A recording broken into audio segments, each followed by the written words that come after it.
Have you ever just sat back and wondered how the incredible creatures in your favorite movies or those huge, sprawling worlds in video games are even made?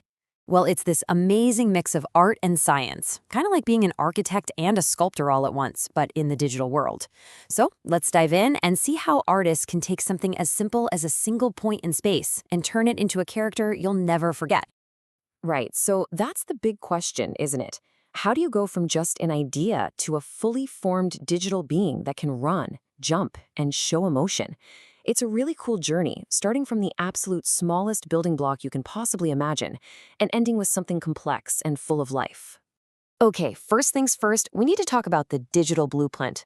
Before you can build anything, you have to understand its most basic parts. It's like the digital DNA of every single 3D object out there. Just like a house needs a blueprint, a virtual character needs a solid foundation to be built on. And it all starts right here, with a vertex. Seriously, that's it. It's just a single point in 3D space. Think of it like one single star in a giant, empty sky. By itself, it's just a dot. It is the absolute simplest, most basic piece of this whole puzzle. But what happens when you start connecting those dots? Well, you get an edge. An edge is literally just a line that connects two of those vertices. And just like that, we're taking the first step towards building a wireframe, the basic skeleton of our future model. So now we've got points and we've got lines connecting them.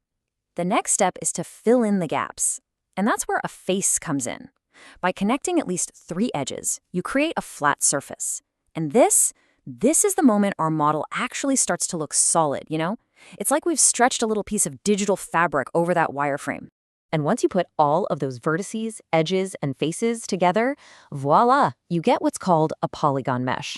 This is the complete digital wireframe of our object. It's got form, it's got shape, but at this stage, it's still just a hollow shell. The architecture is there, but the real artistry is about to begin. Okay, so we've got our basic mesh, but let's be honest, it's probably pretty boring right now.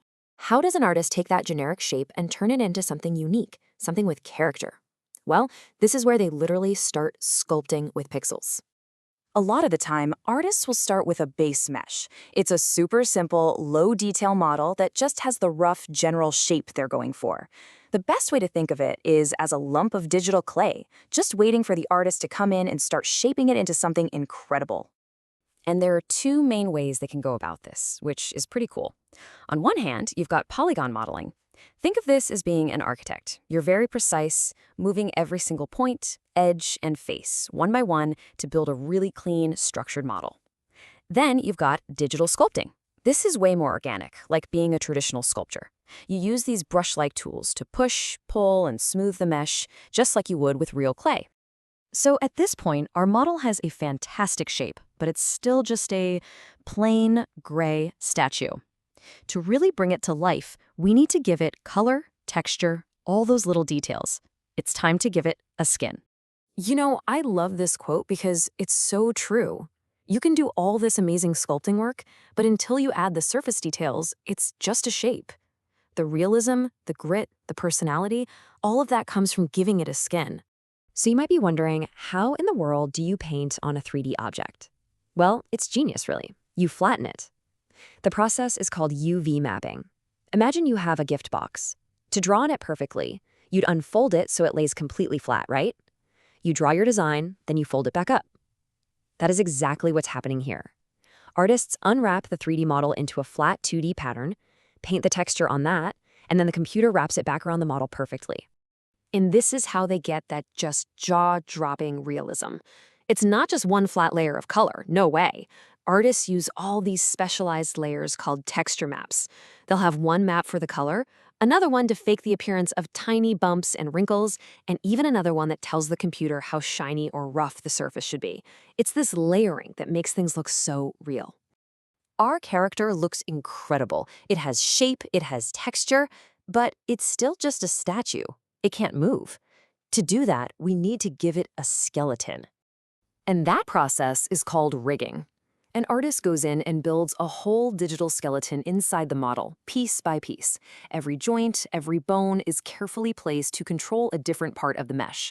It's this rig that an animator uses to actually pose the character, to bend an arm or turn a head. You can think of it like the strings on a puppet. Without the rig, you've got no movement. And hey, if you've ever played a game and seen a character just standing there with their arms straight out to the side, now you know why. That's called a T-pose, or sometimes an A-pose. They're standard starting positions that give the rigger a neutral, symmetrical base to work from. It helps make sure that when the character eventually moves, its digital muscles and skin will bend and stretch in a way that looks totally natural and believable. So, there we have it. We've gone from a single point in space to a fully posable character. But what's really amazing is that this technology, this whole process, goes way beyond just movies and video games. These exact same techniques are shaping our actual physical world in some really profound ways. I mean, think about it. In medicine, surgeons can take a CT scan, build a perfect 3D model of a patient's organ, and then practice a complex surgery on it before ever making a single cut. It's incredible. Architects let you do virtual walkthroughs of buildings before a single brick is even laid. And in engineering, they're prototyping everything from new cars to custom 3D printed parts. This isn't just for entertainment anymore. This tech is fundamentally changing how we design, build, and even heal. And that kind of leaves us with one last big thought. We've seen the journey from a simple bit of code to creating virtual things that are becoming almost impossible to tell apart from the real deal. So, as that line between the virtual and the real keeps getting blurrier, the only question left is, what will we create next?